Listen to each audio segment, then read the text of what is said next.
ഇപ്പോൾ ഞാൻ പോകുന്നത് യൂറോപ്പിലൂടെ ഒന്നുമല്ല. ഇതാണ് ഇന്ത്യയിലെ most beautiful train root start ചെയ്യുന്ന കാശ്മീരിലെ ബനിഹാൾ റെയിൽവേ സ്റ്റേഷൻ. ബനിഹാളിൽ നിന്നും ബാരാമുള്ള വരെയാണ് ഈ ട്രെയിൻ റൂട്ട്. മഞ്ഞും താഴ്വാരങ്ങളും മലകളും താണ്ടിയുള്ള യാത്ര. മഞ്ഞിലൂടെയുള്ള സുന്ദരമായ ഈ യാത്ര സാധ്യമാകുന്നത് ഡിസംബർ ടു മാർച്ച് വരെയാണ്.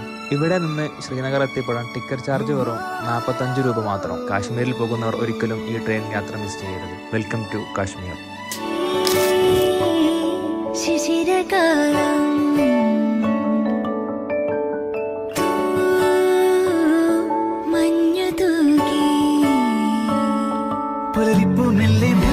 ഇതിലിട്ടു മേലെ മേലെ മനമേതോ പാടും കിളിയായി ഒരുമിച്ച് തെന്നൽ തേരിൽ